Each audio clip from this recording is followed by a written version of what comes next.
गाडी बघा समोर, लक्ष द्या, फेऱ्याची गाडी आहे.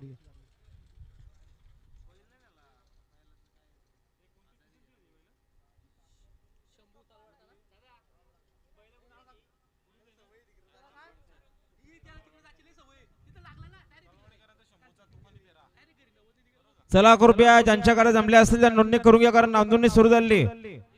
नावनोंदणी कृपया चालू झाली आहे. कृपया जमल्या गाड्या कोणाच्या असतील तर लवकरात लवकर आपण नोंदणी करून घ्या. हल्ल्या बिंजोर सरांना देखील विनंती आहे, बिंजोर साठी देखील नोंदणी सुरू आहे. लवकरात लवकर आपण नोंदणी